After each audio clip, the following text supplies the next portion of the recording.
Welcome back to the Automation Podcast, the world's number one industrial automation product and technology show. Thanks to you, our audience of highly skilled automation professionals. Thank you for being a member of our audience, and thank you for tuning back in this week. Now, for those new to the show, my name is Sean Tierney from Insights in Automation, and each week I invite a new person on the show to talk about products, technologies, applications, and just all things automation. And with that, I want to welcome Erik from Plus One Robotics. When they reached out to me about having you on, I'm like, this sounds really interesting. So, but before we get into Plus One Robotics and what manufacturers can do in America to be more competitive, let's learn a little bit about you and who are you, and tell the audience a little bit about yourself. Sean, I'm really excited to be with you. This has been a long time coming, and I'm happy to, share this podcast with you today. So I'm Erik Nieves, and I'm the founder of Plus One Robotics in Texas.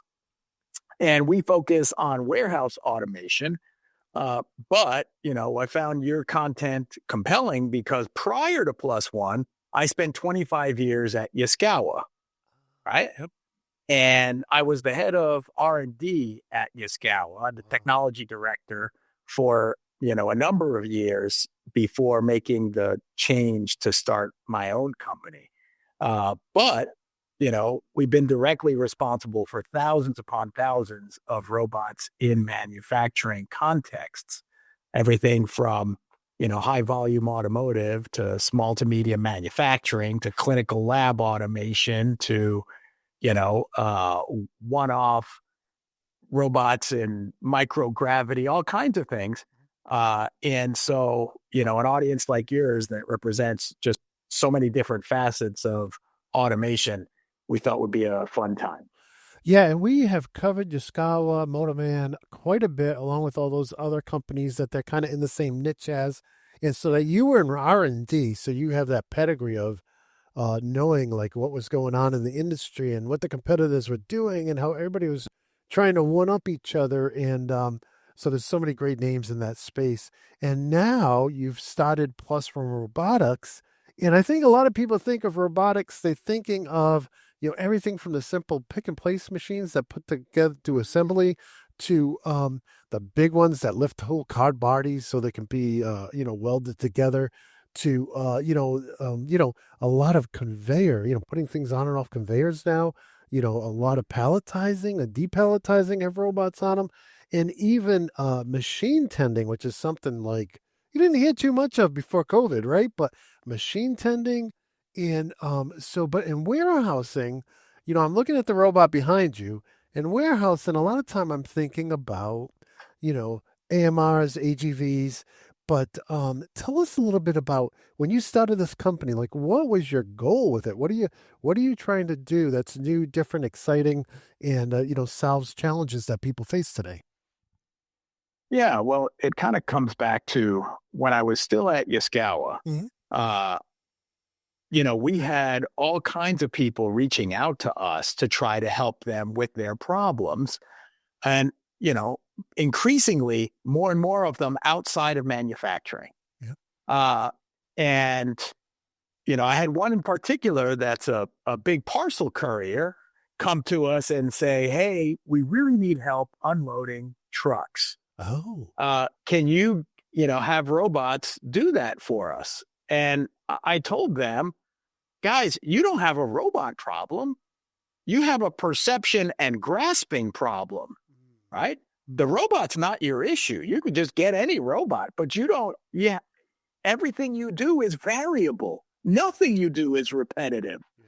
So you need to perceive and understand the scene and then still be able to interact with this package, which is going to be different than the last package, which is going to be different from the next package. Yeah. So, you don't have a robot problem. And I would send them along their way. Well, you do this for 3 or 4 years to more and more of these people. You wake up one day and go, wait a minute. Yep. We should just go do this. And I was fortunate because my co-founder, Sean Edwards, was working on that very problem, computer vision for cluttered scenes. Yeah. And so, we said, hey, we bring, the sort of engineering and chops of high end, AI enabled computer vision to industrial robots. We actually are going to be able to say yes to some of these opportunities instead of no. And that sort of was the genesis of Plus One Robotics, right? And it fundamentally differs from manufacturing because of this notion of repeatability versus variability. Mm-hmm. Right? In my manufacturing days, everything was I need to do the same thing the same way for the next however many thousand cycles. And your value was in your ability to repeat precisely, right? Yep. But in the supply chain world, you don't have repeatability at all. Everything that comes down the line is different. And so you end up with variability being the driver of value, not repeatability. And variability requires sensing. So if you're going to do anything meaningful in the supply chain space, the first thing you got to do is give it eyes. Yeah. And those eyes are obviously, cameras, 3D sensors, time of flight. There's a lot of different sort of technologies for imaging, but you then need to, it's not enough just to get data. You then have to understand, what is this scene telling me? And how do I then command the robot to do something valuable?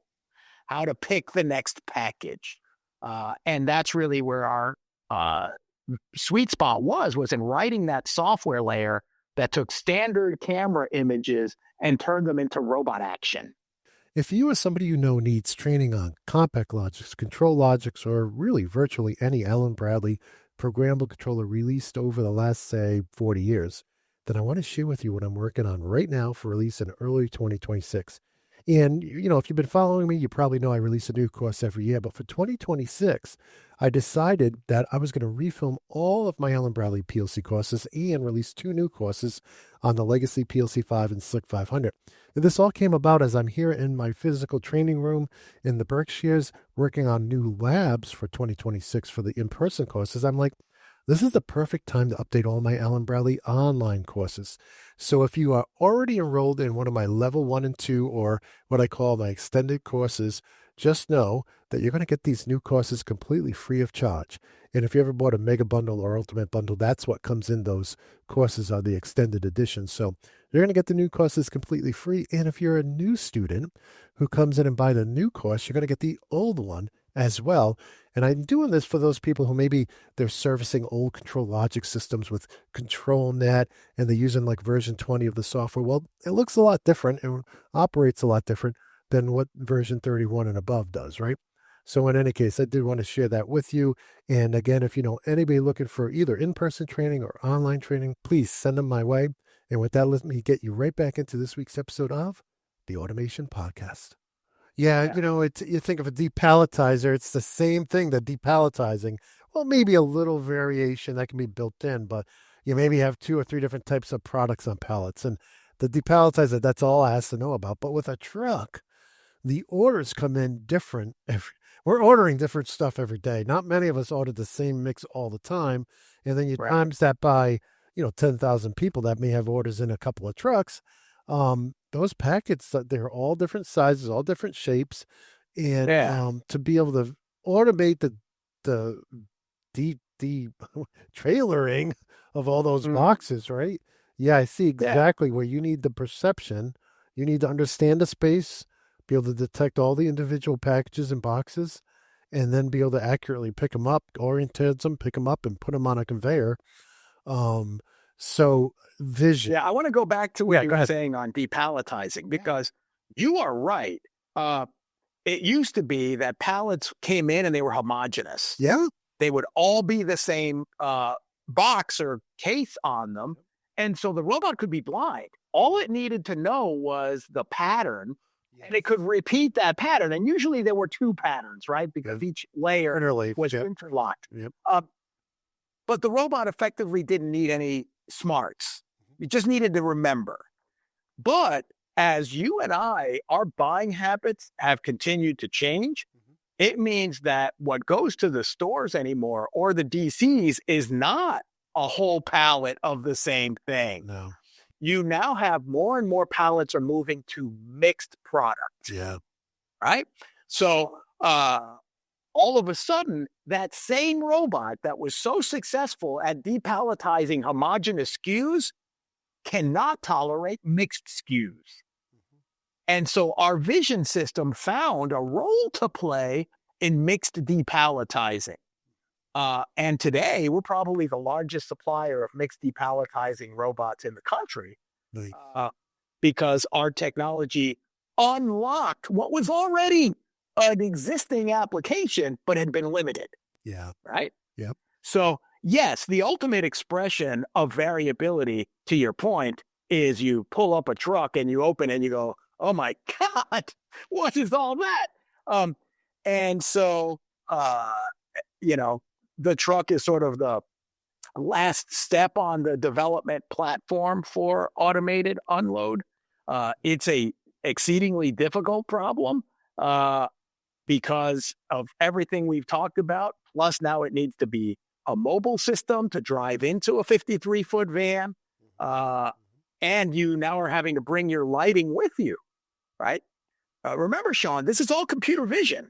Yeah. And computer vision is, dependent on lighting being Very consistent, Yep. right? So we do have, some of our colleagues at other companies in the warehouse automation space that are focusing specifically on the truck problem.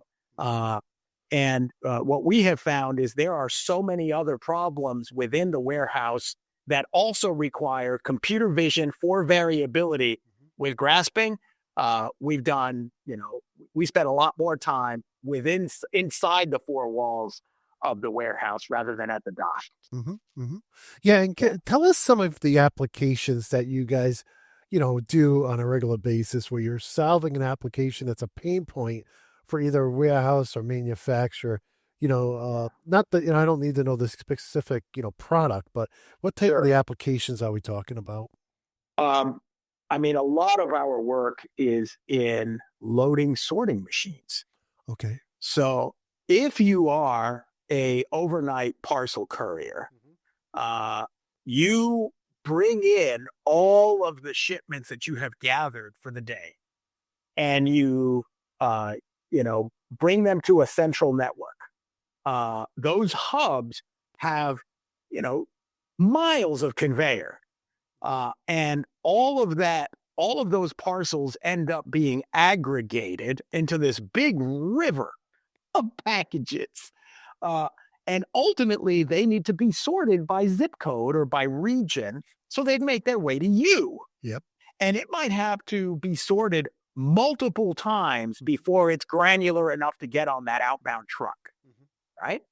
But so there are high-speed loop sorters that's what they do. They scan your package and dump it off into the appropriate destination. But loading those sorting machines has traditionally been manual. And that is an intense application because you got a lot of volume over a short window of time, right, that needs to be processed. And so Plus One sort of leads the market in what's called singulation or parcel induction onto these sorting machines. And so you can picture this big flood of packages, and they come in a slug, and it stops in front of the robot. The robot sees, 50, 60 packages at one time in a big, sort of jumble. The cameras look at that and say, here's the next one you should go get. And here's the one that you should go get. Sometimes we have one robot. Sometimes we have multiple robots working in the area to get the packages out. And the whole point is to put them on the outbound side one at a time. That's why the process is called singulation, because you got to go from bulk flow, which is your inbound, to singulated flow for the outbound.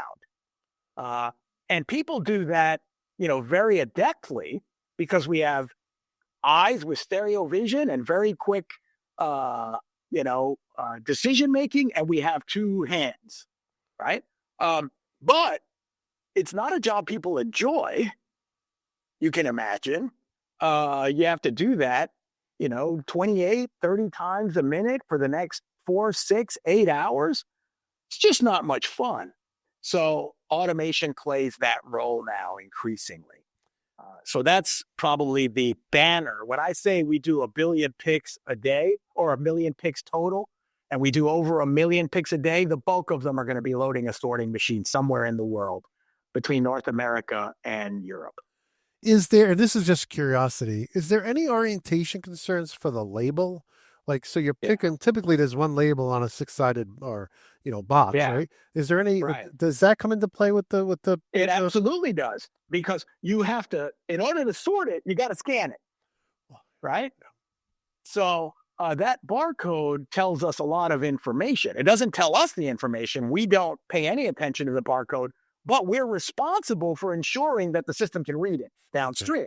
Okay. Now, in some applications, this is easy because they'll have a 6-sided tunnel downstream. Okay. Yep. And if that's the case, then orientation from us doesn't matter. Yeah. But if they have a 5-sided or a 4-sided tunnel, then it does. And we'll have to ensure that the label is face up. Okay.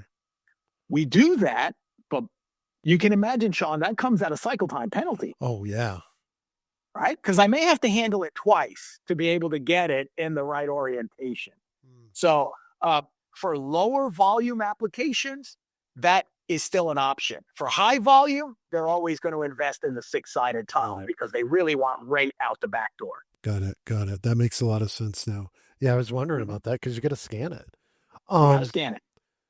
We were talking in the pre-show about, practical steps small and mid-sized manufacturers can take to adopt automation.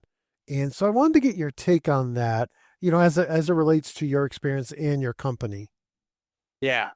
So this has less to do with Plus One per se and more to do with my work with the A3. So the Association for Advancing Automation, I sit on the board of the A3. I've been involved for many, many years. And as you know, we're the leading trade association for driving robotics into industry. And, Detroit does not have a problem. Detroit knows how to use robots, right? Automotive is set. But the rest of industry, especially the small to medium manufacturers, really struggle, even today. And that's why I wanted to spend a little bit of time, talking to, the audience about, kind of what I've seen. And when I talk to, some entrepreneur or plant owner or manager, generally it was a successful engineer at a company that then decided to go off on their own because they saw an opportunity, right? Sure. And it might be a shop with 12, people. It may be bigger than that, but they're not going to be very large. And it always comes down to 3 fundamental questions that they ask when they go to make any investment in automation or capital equipment, not just robots, but NC machines, printers, it's all the same thing. First question is, can I afford it? Right? Can I afford it? Is this thing out of reach for me? And I think you would agree that over the, 20, 30 years that we've been doing this, the price of this technology has continued to drop. Oh, yeah. And we definitely see that in the robot space with the introduction of cobots, collaborative robots, Yep. right? They sort of lowered the floor threshold for bringing automation in. So more and more often, the first question is answered to their satisfaction. Can I afford it? Hey, actually, I can. The second question they ask is, can I keep it running? Meaning, do I have the staff, the wherewithal to program and maintain this robot and operate it? And That's a workforce development question. Mm-hmm. Because if they do have the folks, then great. But often they don't. You know, when you bring a robot in to a typical small manufacturer, it is generally the very first robot they've ever had, Mm-hmm. Yep. right? Um, and so they need some amount of, they got to think about the staff. And so what are you going to do? You're either going to go higher or you're going to upskill, Mm-hmm. right? Uh, and that's why I say this is a workforce development question. Sure. Yeah. Uh, I am bullish that the answer to question two, can I keep it running, is also increasingly yes. And I'll tell you why I'm confident. One, robotics has sort of become the de facto way that we teach engineering now at the secondary and college level, right? There's plenty of uh, everything from vocational schools, continuing education, 4-year engineering programs for manufacturing technology. There are ways now to get young engineers that have seen robots before they got to your door, right? Um, I mean, I think all of us owe a great debt of gratitude to Dean Kamen and the whole first robotics thing, because it has primed the pump for robotics help, Yeah. right? Yeah. For sure. Yeah. So, the question of can I keep it running? I think we're all going to be okay. The other part of can I keep it running is, hey, maybe I don't have a robotics program within an hour and a half of me. I've got my people. Well, upskill is now a very viable option for your people, because there is so much state, federal, and municipal support for retraining on high tech, that you're probably not going to have to pay for it. Somebody is going to foot that bill for you. You're going to have to invest their time to get them up the curve, but you can get that. Yeah. So can I keep it running? I think you can keep it running. If you or somebody you know needs hands-on training with Rockwell or Siemens PLCs, I want you to consider the Automation School. Not only are you going to find that we're less expensive than sending your people to the factory, we're going to be able to cover more content quicker. And we can even teach your students on both Rockwell and Siemens if you want to do a multi-day engagement. Now, you'll find all the information about my hands-on training over at theautomationschool.com/live. And if you have any questions, I want to encourage you to reach out to me. But just keep in mind that what we can do here is typically more than you'll find other places because we have more equipment. Anybody can put 8 PLCs in a room, put 8 PCs in a room, and say, here you go, here's a lab book. What we can do is share, my 35 years experience using this stuff, but also I have dozens of products from third parties we can bring in and integrate, in addition to all the vendors I've shown you on the YouTube channel and on the automation blog over the years. So again, if you want to do hands-on training affordably and you need quality instructor, please consider sending your students to me. And for all the information and to get in contact with me, please visit theautomationschool.com/live. And with that, let's go back to this week's episode of the Automation Podcast. Yeah, and it's funny you mentioned Dean. I was invited in to do some training a few weeks ago for those guys, and I don't usually take this equipment on the road, but for some people you'll make a trip. You bring up a really good point, and as any of the listeners out there, you've heard me talk about how I was a first robotics coach for a few years, and it is definitely a great system. At first being a PLC HMI guy, I was kind of like, "Ee," but no, it is great. The way everything's touchpad driven. My grandkids, my oldest grandchild's 17. She doesn't know a time before touchscreens, right? I Yeah. remember when I got in this business in the 90s, nobody knew what a touchscreen was, right? It was like, Yeah. when I talk to people, it would be like, what's a touchscreen? I'm like, Die Hard. Didn't you ever see Die Hard? Anyways, but, the thing is, and I'm glad you brought up A3. We've covered them quite a bit on the news over the years. And if you guys are in manufacturing, check them out. Really, anybody in automation should be checking them out, Yeah. and like organizations. But that I think that's why so many integrators 20 to 30 years ago started putting on robotic arms because they knew they had these brilliant people who could automate your entire facility. And they saw that robots were more than just these things that picked up car bodies so you could weld them. They were actually being used more and more in in everyday manufacturing and Yeah, automation applications. And today, you'd be hard pressed not to find an for sure. integrator of any size that doesn't do some robotics. And so those people in the manufacturing, if you're already programming the PLCs and HMIs and doing the sensors and the calibration, you shouldn't be afraid of robotics because it's another language, right? It's like going from PLC to HMI or from Yeah, look, you can barcodes program. to vision. Yeah, But it's in anytime your it's, yeah, it's 1131 yeah, compliance, that you can program a robot. yep. Right? Um, but I said there were three elements, and we've talked about the first two, right? Can I afford it? Yes. Can I keep it running? Yes. The third one is the tricky one. Can I keep it busy? Right? Yeah. Can I keep it busy? There's a difference between can I keep it running, which is, is it broken or not? And can I keep it busy?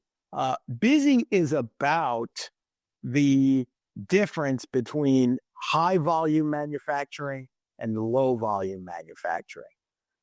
In robots, it's undeniable. Robots are most successful when it is high mix or high volume, low mix manufacturing, right? There are only five or six, sort of variants of the car body going down the line. You know how to spot weld all six of them. You're going to be busy all day. Yeah. But when you get down to small to medium manufacturers, 1,000 might be a big lot size, Yeah. right? Um, you have lower volumes but higher mix. And there's a spectrum here, obviously, Yeah. but the the further you are on the mix is high but volume is low part of that curve is where the robots now either the robot has to program itself, right? Or it just doesn't require any programming because where the manufacturers stub their toe today is, hey, by the time I picked up the teach pendant and I programmed the robot for that next part, I could have welded them by hand and been done with it. Mm. Yep. That's really the main issue left. So if you can automate that process, and now we're talking about sim to real, Mm-hmm. right? Digital twin, Yep. or it's sensor driven and it just sees the part and knows what to do with it based on some constraints. So, question three is a work in process. It is a work in progress, I'll say, because definitely the ease of programming robots has got to the place now where more higher mix, lower volume manufacturers can make that leap, but not all of them today. Not all of them. The closer you are to a one off fabricator, the less the robot makes sense. That's true. Um, so, but I see so much activity these days with AI and automated learning that I think we're going to get more and more coverage of that spectrum so that robots can, be an effective tool for these smaller manufacturers. Yeah, yeah, I agree with you, and repeatability in some areas, doing something identically every time is very important. But in other areas, like taking a box out of a pile and putting it on a conveyor, you don't have to be within microns where you put it. No. It just has to be on the conveyor. So every application, has its own challenges. In some places, the last thing you want to do is build a lot of things for stock. Maybe you're doing a finishing product on a product, and it needs to be exact. In there's a lot of money in this product up until this point, and this finishing process has to be perfect.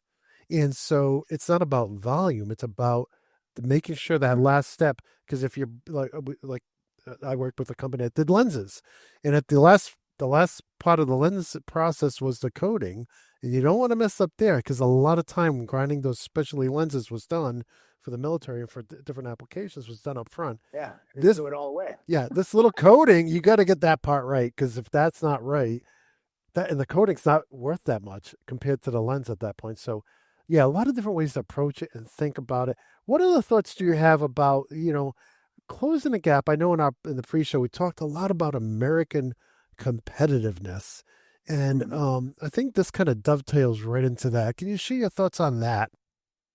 Yeah, look, I'm a believer that when you shine a very harsh light, you're gonna see the shadows. And harsh lights cast severe shadows. And I think that's what happened during COVID. We shone such a bright light on our own ability to, take care of ourselves Yep. that we said, you know what, something's got to change here.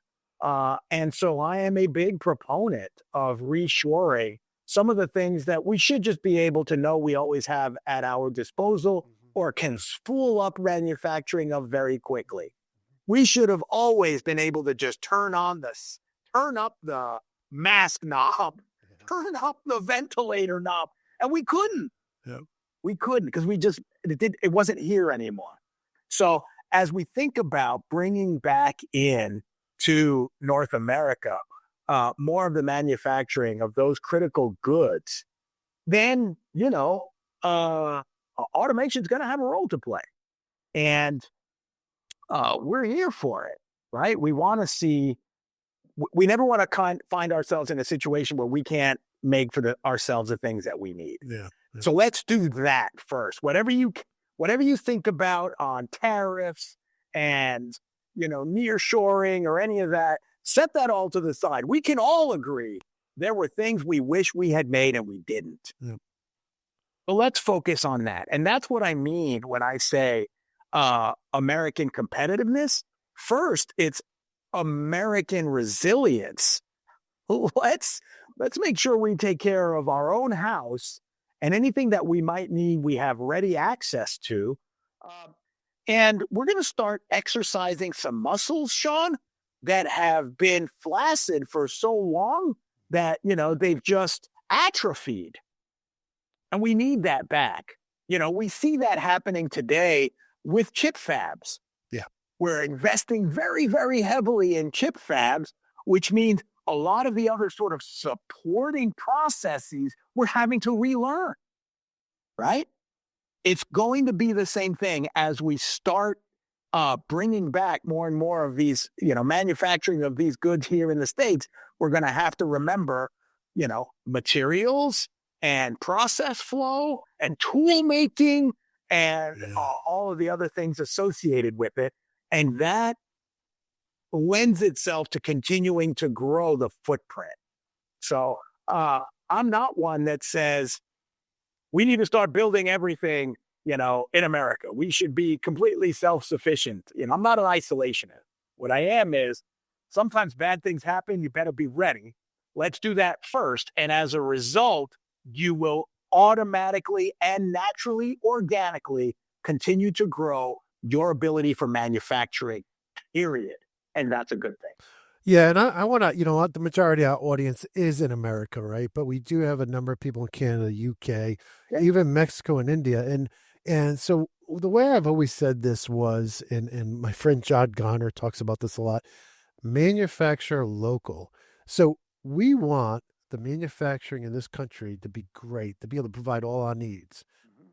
I also want the manufacturer in the UK to be able to make everything they need. I want the manufacturer Right. in India to make everything they need. Canada, Mexico, yeah, I want you every large. And sometimes it's impractical for, especially the smaller country. They're not going to be able to make everything, but they can make Yep. most of their own stuff. And so this trying to shift all your manufacturing to one place to make your corporate profits go through the roof. We understand why people did that, but on the same token, we've all heard the stories of these third world countries that had thriving industries. Like one is soda pop. Some third world countries had a vibrant drink industries. They canned their own drinks. They made their own drinks. It was all local flavors, nothing you and I would recognize. But then some corporate guy gets in and slides somebody some greenbacks, and before you know it, they're dumping in, brand X or brand Y, and it devastates the Mm. local industry, and all those people become unemployed, and those local brands are gone forever. And those are the type of things, whether it's happening to us or happening to another country, those are the things we need to avoid. Let's all be stronger by manufacturing Yeah. the products near where the people who are using them are, right?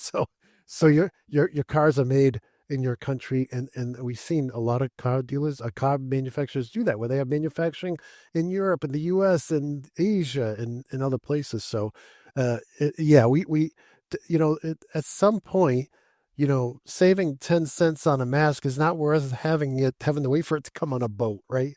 It's just not to For me sure. not to me the consumer. So I'm with you there, and totally agree on that. And I want for you guys listening, let us know what you think. Do you Yeah. feel the same or do you think totally different? That's the fun of the comments section. So whether you're on the blog or on YouTube or on iTunes or Spotify or wherever we are, please put your comments. I know most of you are driving right now, so you can't really comment, but Yeah, don't do that. yeah, feel free to contact me and email me or comment. I love to hear your comments. I always do. And but with that though, I do want to turn it back to you because Erik, I'm just looking at the list of things we're going to talk about. Wanted to see what's anything else we wanted to cover during this episode. Well, before we get off of that subject, I Yeah. did want to, talk about robotics is effectively the end of labor arbitrage, right? You mentioned, hey, people are moving from this developing nation to another developing nation, right? Because they're either incentivized on tax Mhm. or labor, Mhm. right? All you need to know about, sort of the growth of the Chinese middle class is how much manufacturing moved from China to Vietnam, right? Yeah. It's indicative that China is continuing to grow. There's less labor arbitrage in the coastal cities of China, so it all goes to Southeast Asia. Um, but labor arbitrage ends where automation begins, Yep. right? Once it's robots here and robots there, then the economic incentive to build it over there because it's just a lower cost basis is done. And then the manufacturers can be more responsive to the local market. Yeah.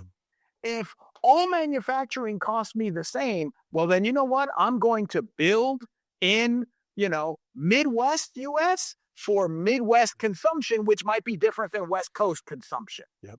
right? Even though, previously those would have been two different cost bases, now automation has leveled the playing field. Do not underestimate the value of leveling the playing field here.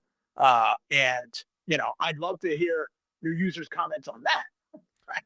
Yeah, and I've worked with a lot of companies who manufacture locally, and what the reason that they don't compete with those high volume like mass produced, a million of the same part because they do custom parts. So it could be custom drapes or custom mini blinds or custom things for your home or your car.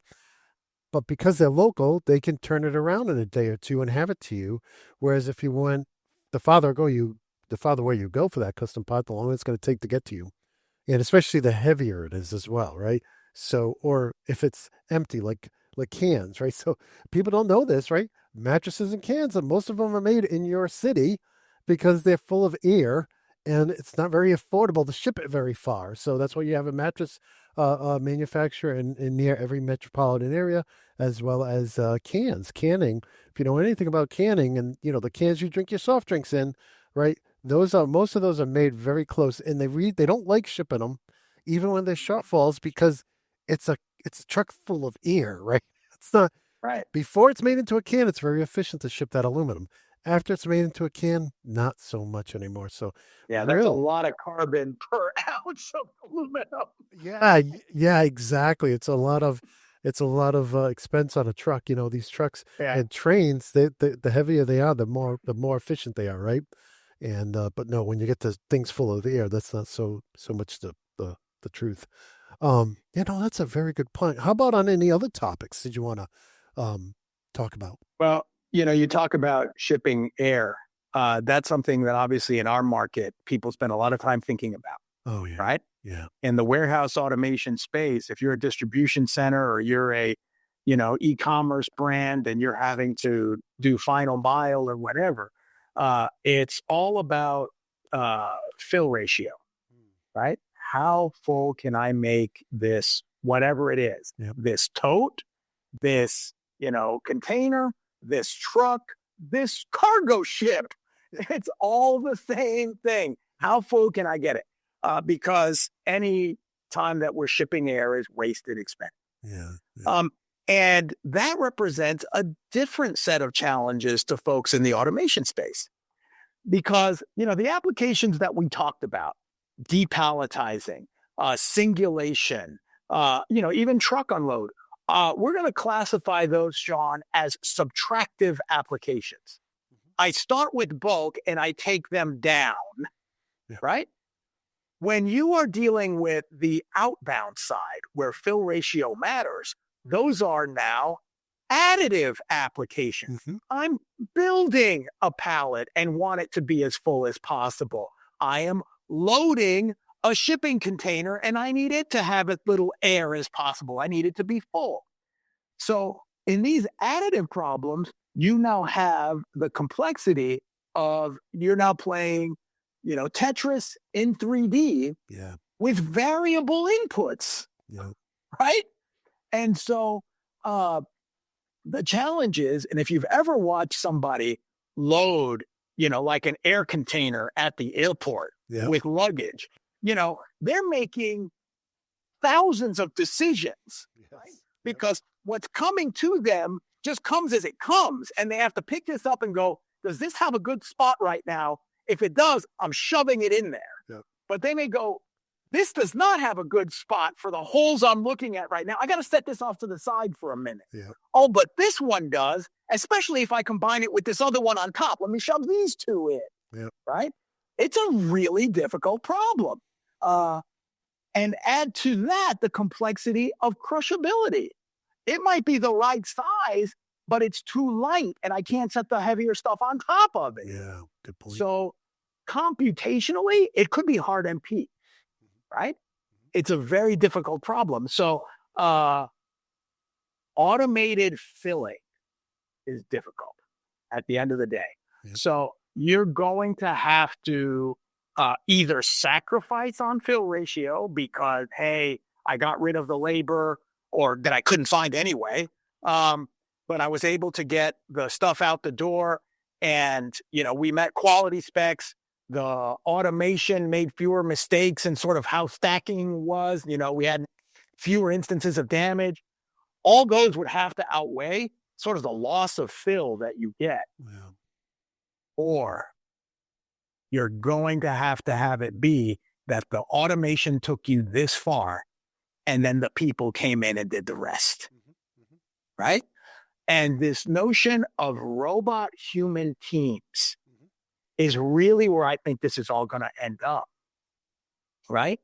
I think it's too hard a problem to try to get to 100% automation in these applications. And that's why the company is called, I got to go that way, Plus One Robotics, right? Because that's my whole view of this market is when variability is the rule, not repeatability, but variability, AI is going to get to a point where as good as it is, it's never quite good enough. But boy, the people are really smart. The people are clever. The people make better judgments. And so team your robots with a human being. The human being is the plus one. And it's the reason that the entire system works better, right? Yeah, yeah. And it's a people business. And it's funny, we used to have somebody who'd say that it's a people business talking about one particular business, but when it comes down to it, it's like you and I don't go to work so the trees in the forest grow better or so the cows, or for the fish in the sea. everything we do, virtually everything every human being does is for society. It's whether you're going to work to clean the street or you're going to work to pass a law. I mean, it's a people. All businesses really are people businesses. It's all about people, whether it's feeding them, clothing them, entertaining them, Mm-hmm. helping them get better. And so I always agree that I want to have people in the mix. I want to have people be the focus. It's not about lights out factories. Granted, Right. if you had a system that you were able to design that can do that, that's fine. But you know, there's a reason people need jobs. People also want to help other people. So, Yeah. spending, going that last mile, spending an extra, 50% to go that last mile to me, keep people involved, keep people Yeah. in the loop. And, we all know we don't want robots talking to us on the phone. We want a live human being who can talk our language and is nice. Yes. But that's the same in business too, you know. It's Um, true. yeah. So that's how And I so love it. Yeah. if your audience, if you follow Plus One on LinkedIn, and we have a very active presence on LinkedIn, you'll often find our hashtag there. Hashtag robots work, people rule, right? Nice. Because that's the right relationship. We want robots. We want them to do things we care not to do. All right. Absolutely. And so you want the robots to do that, but the people are still in charge. The people are the ones making the determination what that robot will and won't do. They're the ones programming it. They're the ones, maintaining it. All of that happens for the people. And to your point, it's people ultimately that reap the benefits. Right. Yes. Yeah. And so, robots work, people rule is, the way we always frame it up here at Plus One. Yeah. So, guys, check out their LinkedIn. I know most of you are on LinkedIn. Of course, you can always connect with me, connect with Insights in Automation and the Automation School. We're all up on LinkedIn. But please check out Plus One Robotics. I really enjoyed sitting down with Erik and talking about all these. These are topics we're talking. We're kind of zooming out here. We're talking about applications more than Yeah. actually the bits and bytes. But I hope you guys enjoyed it. I enjoyed it. Erik, I don't know. Any closing thoughts? Anything else you want to cover before we close out the show? No, just I wanted to thank you for having me on, and always happy to keep this conversation going because I think it's an important one. Yeah, we'd like to get you back on. We'd love to have somebody from A3 on to talk about just their mission because we have covered them on the news show many, many times. But, it's always better to hear from, like when we hear directly from the Profinet guys or we hear directly from the IO-Link guys, it's good to hear right from A3 to hear what's going on. Yeah, I don't know if you have a colleague who can come happy on. to. We'd love to get them on Love to chat. because they're doing an important thing. And there's other organizations like we have ISA on. Actually, we got an episode coming up with ISA that's already been recorded. But in any case, Erik, I want to thank you for coming on. Love to get you back on maybe in 6 months to talk about what's new and exciting and maybe some things we didn't cover today. But just really want to appreciate you coming on the show today. Thank you, Sean. It was a great time to be together. Well, I hope you guys enjoyed that episode, and I want to thank you all for tuning back in. I also want to thank our members. Really appreciate you guys. We're a very small niche. In industrial automation, there's a total audience of probably 80,000 people. And so I really appreciate all of you, all of the audience, and especially our members who go the extra mile to donate 5, 10, or $25 a month towards the channel to keep us going. I really appreciate you guys. We don't have thousands of members, but I do appreciate all the ones we do have. With that said, I do have a programming note. We do have one more episode coming out this year. That's going to be next week. And I interview a big player at one of the automation companies we've talked about many times over the years. And so I think you guys will enjoy that. And then there's going to be a gap of 2 to 3 weeks. We already have episodes for next year filmed, and we have new ones being recorded. But I'm going to be traveling for the holidays and some other things going on. So we will have a gap. Probably be back the second week of January. So with that said, I want to recommend check out my other show, the History of Automation show and podcast. It's not on any of the audio platforms yet, but you can get it at theautomationblog.com, on YouTube, and on LinkedIn. In next week's episode, we actually interviewed one of the people on the engineering team that developed the Modicon 084. That's right. This is the guy who actually developed the firmware, so you could program it in ladder logic. And it's just so interesting. So if you're looking for something to listen to over the course of the holidays when I'm not back on here with the podcast, check out the History of Automation. You'll find it on the Automation blog. YouTube, and on LinkedIn. And someday when we raise enough money to actually launch the nonprofit, we'll probably do audio as well. I've been looking into that as well, trying to find a service that I can move to that will let me do that one for free while I do these others for business. But in any case, I do want to wish you all good health and happiness. Please enjoy your holiday season. And don't forget, we do have one more episode coming out next week. And with that, until next time, my friends, peace.